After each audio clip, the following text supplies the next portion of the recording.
Hey guys, this is Ramsey with OfficialManCar.com, and we've got some car talk for you today. I recently sat down with Jim from MoyerMade.com to discuss his projects. His hobby? He constructs functioning 1/6 scale engines. His most recent project, a 327 Chevy engine, really got our attention.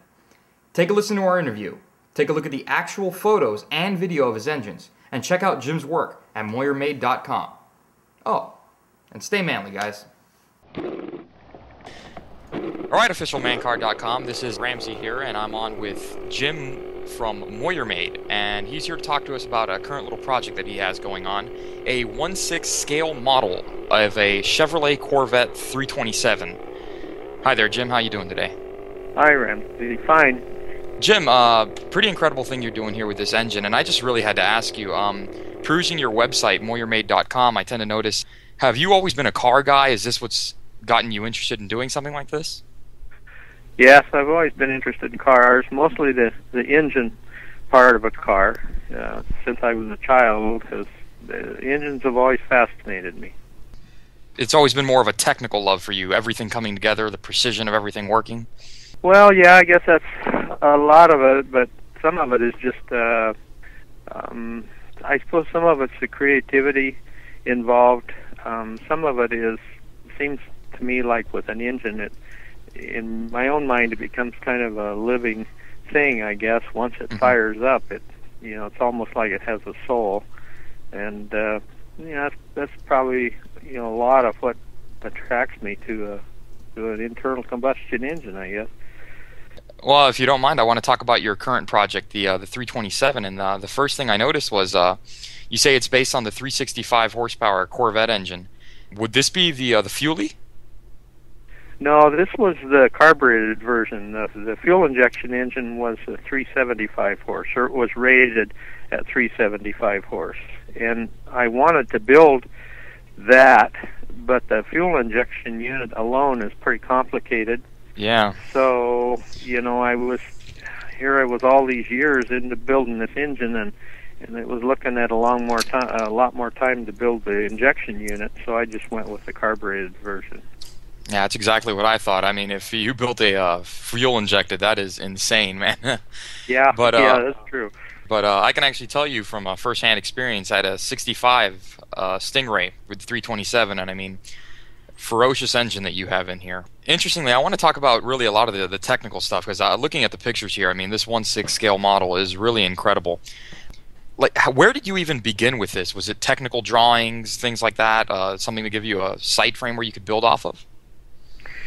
Well, no, I'm not too much for making drawings, and that's a fault of mine. I should do better at that. Mostly just sketches. I have, engine parts around that I could measure off of, so it was easy for me to just go to a cylinder head or a block and measure and make myself a dimension sketch, just enough so that I could work off of it. And so that's basically what I did.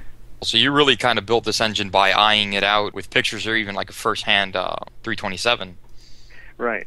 When it comes down to the parts, I'm looking here, you have an incredible picture for me, probably one of my favorites, where you have one of the valves next to a quarter, and the quarter's substantially larger than the valve. I mean, how did you go about making these parts? Was it custom made, or did you make them? Well, I made everything on my own machines. The valves were actually made out of full-size Chevrolet valve stems, exhaust valves from a 327, and they were made on a regular lathe, my lathe. Yeah. So, did you actually repurpose a lot of actual full-size parts for this engine? Well, yeah, I guess a couple parts. The valves I made out of Chevrolet valve stems. The rod bearings and main bearings were made from full-size Chevrolet rod bearings, and the camshaft was copied directly from a full-size 3030 Duntov cam that was the proper cam for that engine. I'm looking at a picture also, like the crankshaft here. Was that also, did you make that yourself by hand? Because if you did, yeah. Man, I have to canonize you. That is incredible.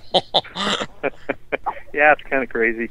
Yeah, it was made. It's made from 4340 steel, and Uh-huh. most of it was machined out on a lathe and then ground, similar to the way a full-size camshaft or crankshaft would be ground, and then of course drilled for oil. For what was really like probably one of the hardest things that you came apart? Because I mean, I'm looking at, and I think it actually says it on your website that all of this is actual cast aluminum.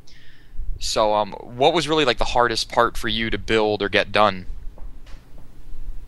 I think the part that took the most thought probably was cutting the gears on the camshaft, the helical gear on the camshaft that drives the distributor and no pump.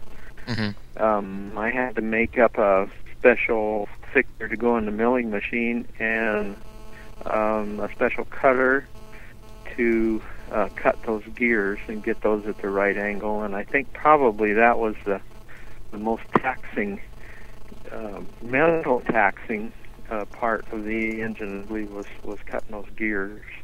Just to put this in perspective for some of our listeners, it says here that you began construction in 1998 and that this engine first ran in 2005. Is that correct? Mm-hmm. That's correct. 7 years in the process of making all these parts and everything. A lot of labor of love, wasn't it? Yes, yeah, it really was. I guess ever since I was really small, miniatures of anything fascinated me, and being a lover of Chevrolet engines, it just was, it was really a labor of love. It was just something that I needed to do, in my life, I guess. Viewers, if you want to see anything of Jim's projects, visit moyermade.com, where you can see pictures of his 327 and a couple of other engines that he's worked on before. Jim, it's been a real great pleasure having you on today. Thank you, Ramsey. I appreciate it.